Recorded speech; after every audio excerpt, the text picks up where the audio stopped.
Yeah, my name is Hank Heidrich. I am the grandson of Mac and Mary Lou Heidrich, who have devoted countless hours and years of their lives here.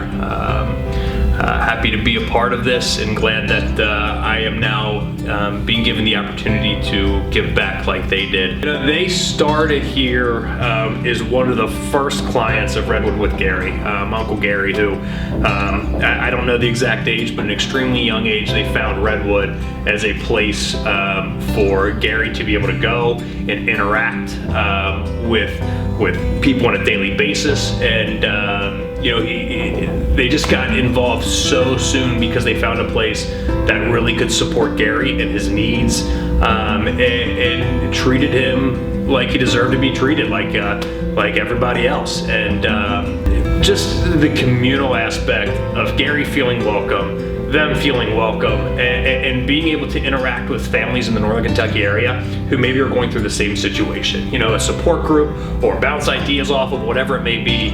They just really found a home here at Redwood, and they've never left, and I don't foresee our family leaving anytime soon. And my understanding is that the Express, the original one, was originally like a poker night for women that my grandma started. And so it was, hey, how do we get, you know, the women of Redwood, the moms of Redwood, involved with everyday functions and fundraisers. And I believe it was a poker night or a casino night or something along those lines. And it's just continued to grow into, you know, the event that we'll have here, you know, in early June.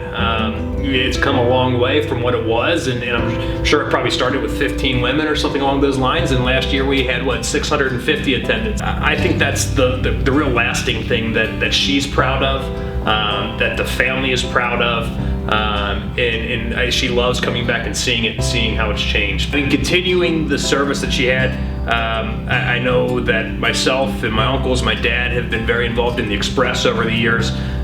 They have chaired it for a handful of years, back a couple years ago. I've been on the committee. This is year 3 of that, and then also helped when they were involved as well.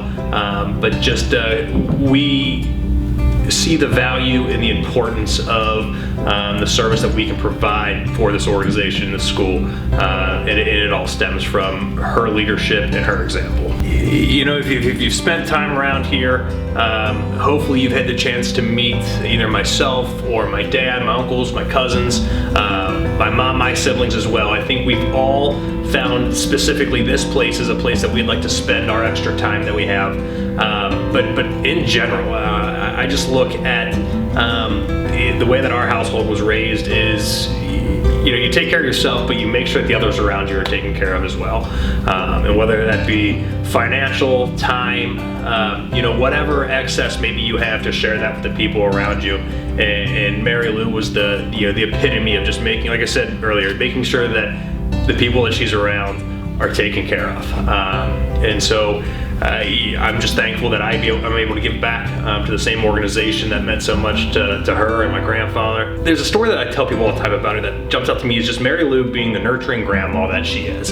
And when I was maybe 10 years old, we went to, every Christmas we do Christmas at Mac and Lou's. And the next morning we had to go to, I think it was Iowa, for a wedding. And I remember the deal was we got to open our gifts, but it wasn't open your toys, because I honestly think we left Christmas night and we started driving. And you know, as a 10-year-old, you're pretty bummed. And I just remember showing Buff back at our house, you know, 5 days later, and guess what?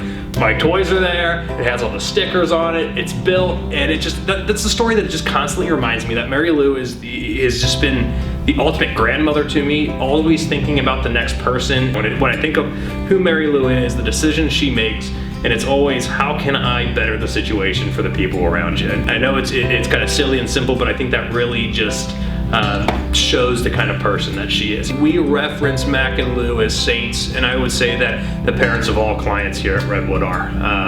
You know, they have added challenges and stresses in their life, but Mac and Mary Lou never let that change who they were, never let them get down. It was really just used as a reason to work harder. And if I had a vote for sainthood, they both would get my nomination.